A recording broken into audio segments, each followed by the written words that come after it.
Masih membahas soal laporan terhadap putra bungsu Presiden Jokowi akibat unggahan vlognya yang dianggap mengandung ujaran kebencian, tapi tadi baru ditutup oleh Polri kasusnya. Saya ke Mas Nukman lagi. Kalau Mas Nukman melihat di vlognya Kaisang ini, yang waktu itu diunggah yang menjadi masalah ini, ada ujaran kebencian atau tidak? Loh, saya itu sampai nonton berkali-kali, tak bolak-balik. Mencari kata-kata yang jelas-jelas itu penuh kebencian, kok nggak ada sama sekali. Ya. Bahwa dia nyelekit, ya ucapannya kayaknya. Ada kritik gitu. Kritik ya, tapi kayaknya nyelekitnya ada, tapi nggak ada bencinya sama sekali. Dan ingat bahwa ujaran kebencian itu sifatnya komunikasi yang dilakukan untuk menghina, menghasut, memprovokasi, menggerakkan orang untuk bertindak yang negatif.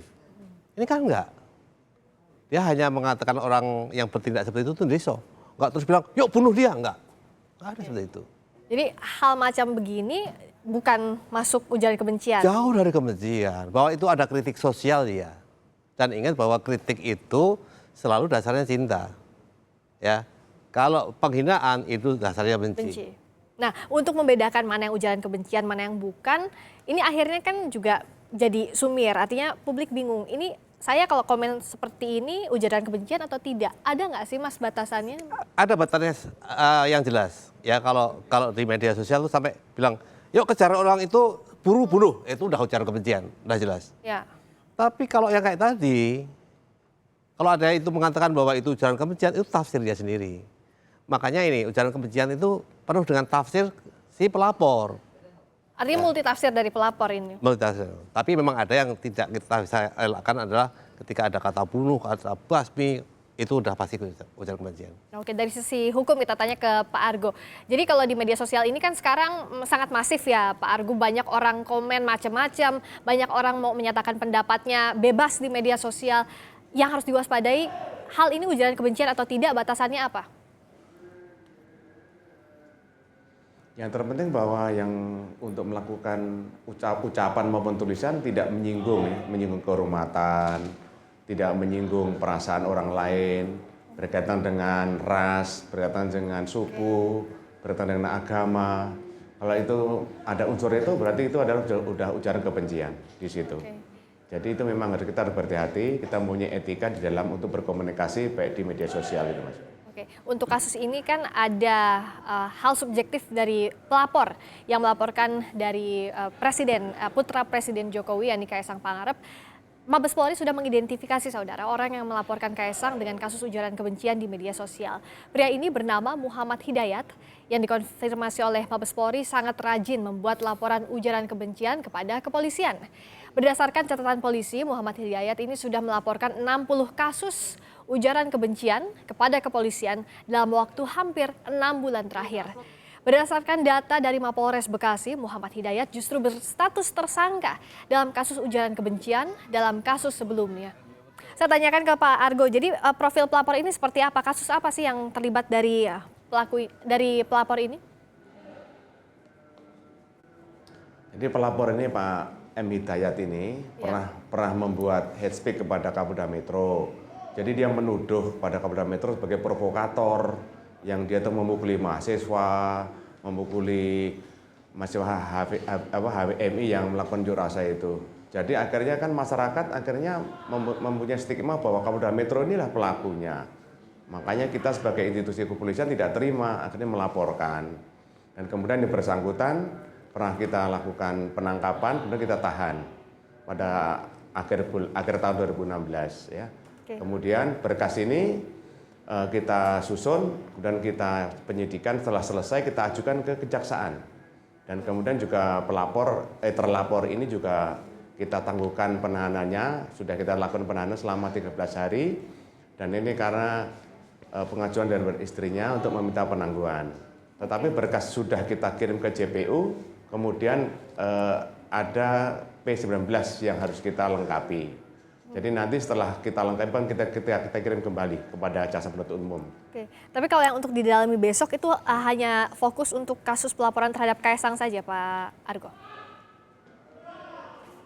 Ya, tentunya kita juga sudah memeriksa beberapa saksi ahli. Nanti setelah selesai semua besok akan kita gelarkan ya di situ. Oke. Kalau menurut Mas Nukman untuk membuktikan? Setelah selesai baru kita lalu.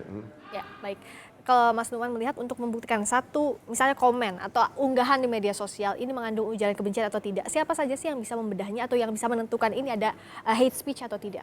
Ini sebelum ke situ, gini, polisi itu jangan repot ngurusin laporan-laporan yang sebenarnya nggak pantas untuk ditindaklanjutin. Termasuk inilah, Ya. sebenarnya nggak usah serepot ini buang-buang waktu. Karena udah jelas kok didengarkan videonya itu nggak ada apa-apanya kok, nggak ada apa-apanya. Tapi kalau di situ jelas-jelas ada nyebut sara, kemudian sampai ada kata bunuh buru, ya itu diproses. Tapi itu pun harus dipelajari oleh ahli bahasa Oke. yang bisa melihat apa di balik teks itu, konteksnya apa. Tapi kalau yang sudah jelas-jelas begini, ngapain polisi repot? Saya menyayangkan budget yang dipakai untuk polisi itu terbuang percuma hanya untuk hal sepele kayak gini. Dan ini kalau dilayani terus-menerus, nanti akan banyak laporan masuk. Ya sebenarnya nggak perlu diurus sama polisi. Tugas polisi banyak loh. Saya sih nggak rela kalau APBN digunakan untuk ngurusin yang remeh-temeh kayak gini. Oke, saya tanyakan dulu ini ke Pak Argo. Pak Argo, tadi ada kritik lah kita katakan dari Mas Nukman untuk laporan-laporan seperti ini yang misalnya dianggap tidak rasional, kenapa tetap diproses? Apa penjelasan dari Polri? Ya tentunya kan sesuai dengan peraturan Kapolri ya, nomor 14 tahun 2012 tentang manajemen tindak pidana di situ. Ya kita tetap ya, nanti misalnya di dalam penyelidikan tidak terbukti, tidak ada unsur pidana ya sekarang kita hentikan. Tapi administrasi tetap kita lakukan ya, untuk sebagai pertanggungjawaban itu. Sebagai pertanggungjawaban, Mas Nukman? Nah, tapi ke depannya artinya banyak orang yang bisa melakukan hal ini, laporan. Iya, kalau orang nggak suka, menafsirkan bahwa ini mengandung ujaran kebencian, dia kan lapor begitu aja. Nah ini harusnya filter di awal ada. filternya apa? Filternya begini loh, polisi sendiri juga harus punya tenaga ahli yang ini nggak usah ditangkapin gitu. Supaya kerjanya ke tempat yang benar-benar diharapkan masyarakat Indonesia supaya Polri kerja di tempat yang. Kalau misalnya ada yang dilakukan Polri ini untuk menghindari nggak adil nih laporan ini diproses ini yang ini enggak. Nah, untuk menjelaskan seperti itunya apa ya Mas kira-kira? Agar tidak jadi sumir juga ke publik tentu. Begini aja. Konten ini ketika disebar ke publik, sebagian besar mengatakan susah mencari ujaran kebenciannya. Polisi sebenarnya dengan melihat itu aja udah tahu kok harus bertindak apa. Ini mungkin karena ini anak presiden, sehingga nanti dikira kalau nggak diproses, pilih kasih, diproses. Oke, padahal untuk laporan seperti ini semestinya Enggak, sudah tidak ada. udah nggak usah. Buang-buang waktu, buang-buang tenaga, buang-buang biaya. Oke. Nah, Dan itu nggak mendidik publik loh. Nanti dengan begini publik senang sendiri, setiap ada apa-apa lapor, ada apa lapor. dan ini sudah dilihat juga oleh Mas Nukman sejauh ini bahwa fenomenanya ada nggak suka dikit lapor, ada nggak suka dikit saling lapor. Jadi Udah presiden terjadi. Makanya saya bersyukur bahwa Kapolri mengatakan bahwa nggak diproses ini, nggak diproses. Bahwa kemudian ada tindakan administrasi ya silakan. Oke. Tapi ini statement bagus supaya apa? Publik tidak sembarangan ngelaporin orang dengan bukti yang sebenarnya nggak pantas. Oke, baik. Saya terakhir ke Pak Argo, kalau misalnya besok saat diperiksa pelapor tidak bisa membuktikan apa yang disampaikannya dianggap ada tindak pidana itu terbukti dari hasil penyelidikan polisi, apakah pelapor ini bisa dilaporkan balik atau justru menjadi tersangka dalam kasus laporan palsu misalnya Pak Argo? Ya tentunya kita akan melihat dulu ya besok ya. Memang kita akan melihat bahwa laporan masyarakat itu adalah ada unsur pidana atau tidak. Kita melakukan penyelidikan. Penyelidikan itu harus kita lakukan. Jadi kalau besok misalnya di penyelidikan itu kita menemukan tidak ada unsur pidananya, kita gelar perkara baru kita tutup bahwa laporan itu tidak bisa kita lanjuti. Itu di situ. Baik, terima kasih Pak Argo, Kombes Argo Yono, Kabid Humas Polda Metro Jaya. Terima kasih juga Mas Nukman Lutfi, pendiri Lembaga Literasi Media Sosial. Ini pelajaran siapapun boleh melapor asalkan punya buktinya. Dan juga tentu bijak bermedia sosial itu jadi hal yang utama.